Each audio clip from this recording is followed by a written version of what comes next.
Edgar Allan Poe, Ombre. Vous qui me lisez, vous êtes encore parmi les vivants. Mais moi qui écris, je serais depuis longtemps parti pour la région des ombres. Car, en vérité, d'autres choses arriveront, bien des choses secrètes seront révélées, et bien des siècles passeront avant que ces notes soient vues par les hommes. Et quand ils les auront vues, les uns ne croiront pas, les autres douteront, et bien peu d'entre eux trouveront matière à méditation dans les caractères que je grave sur ces tablettes avec un stylus de fer. L'année avait été une année de terreur, pleine de sentiments plus intenses que la terreur, pour lesquels il n'y a pas de nom sur la terre. Car beaucoup de prodiges et de signes avaient eu lieu, et de tous côtés, sur la terre et sur la mer, les ailes noires de la peste s'étaient largement déployées. Ceux-là néanmoins, qui étaient savants dans les étoiles, n'ignoraient pas que les cieux avaient un aspect de malheur. Et pour moi, entre autres, le grec Oïnos, il était évident que nous touchions au retour de cette 794e année où, à rentrée du Bélier, la planète Jupiter avait fait conjonction avec le rouge anneau du terrible Saturne. L'esprit particulier des cieux, si je ne me trompe grandement, manifestait sa puissance non seulement sur le globe physique de la Terre, mais aussi sur les âmes, les pensées et les méditations de l'humanité. Une nuit, nous étions 7 au fond d'un noble palais dans une sombre cité appelée Ptolémaïs, assis autour de quelques flacons d'un vin pourpre de Chios. Et notre chambre n'avait pas d'autre entrée qu'une haute entrée d'airain. Et la porte avait été façonnée par l'artisan Corinos, et elle était d'une rare main-d'œuvre, et fermée en dedans. Pareillement, de noires draperies, protégeant cette chambre mélancolique, nous épargnaient l'aspect de la lune, des étoiles lugubres et des rues dépeuplées. Mais le pressentiment et le souvenir du fléau n'avaient pas pu être exclus aussi facilement. Il y avait autour de nous, auprès de nous, des choses dont je ne puis rendre distinctement compte. Des choses matérielles et spirituelles, une pesanteur dans l'atmosphère, une sensation d'étouffement, une angoisse. Et par-dessus tout, ce terrible mode de l'existence que subissent les gens nerveux. Quand les sens sont cruellement vivants et éveillés, et les facultés de l'esprit assoupies et mornes. Un poids mortel nous écrasait. Il s'étendait sur nos membres, sur l'ameublement de la salle, sur les verres dans lesquels nous buvions, et toute chose semblait opprimée et prostrée dans cet accablement. Tout, excepté les flammes des 7 lampes de fer qui éclairaient notre orgie. S'allongeant en minces filets de lumière, elles restaient toutes ainsi, et brûlaient pâles et immobiles.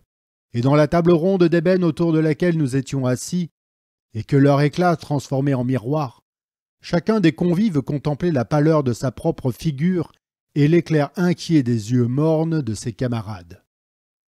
Cependant, nous poussions nos rires, et nous étions gais à notre façon, une façon hystérique, et nous chantions les chansons d'Anacréon, qui ne sont que folie, et nous buvions largement, quoique la pourpre du vin nous rappelât la pourpre du sang, car il y avait dans la chambre un 8e personnage, le jeune Zoïlus, mort, étendu tout de son long et enseveli.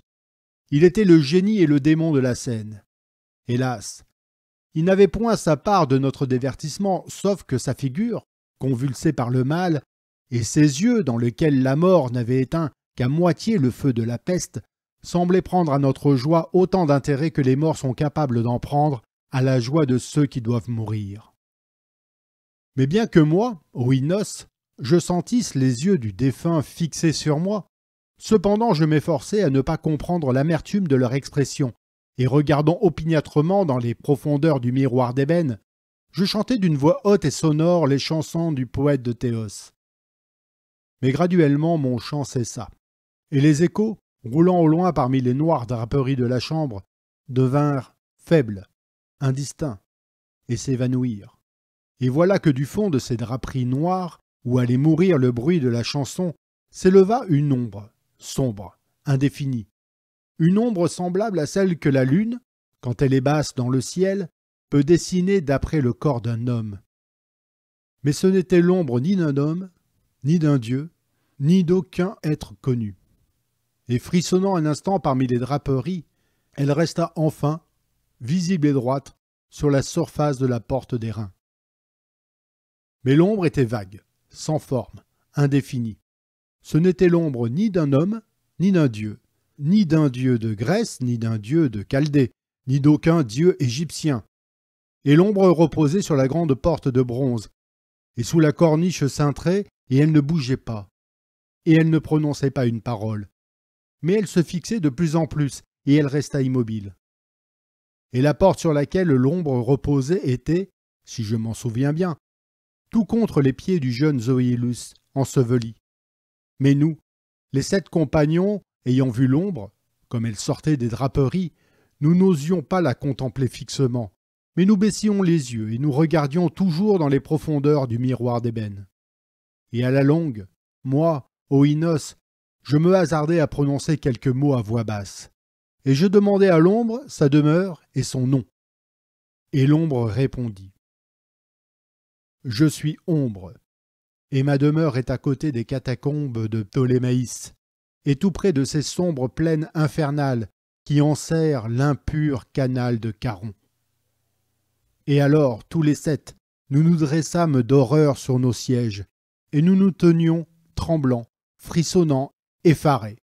Car le timbre de la voix de l'ombre n'était pas le timbre d'un seul individu, mais d'une multitude d'êtres, et cette voix, variant ses inflexions de syllabe en syllabe, tombait confusément dans nos oreilles en imitant les accents connus et familiers de 1000 et 1000 amis disparus.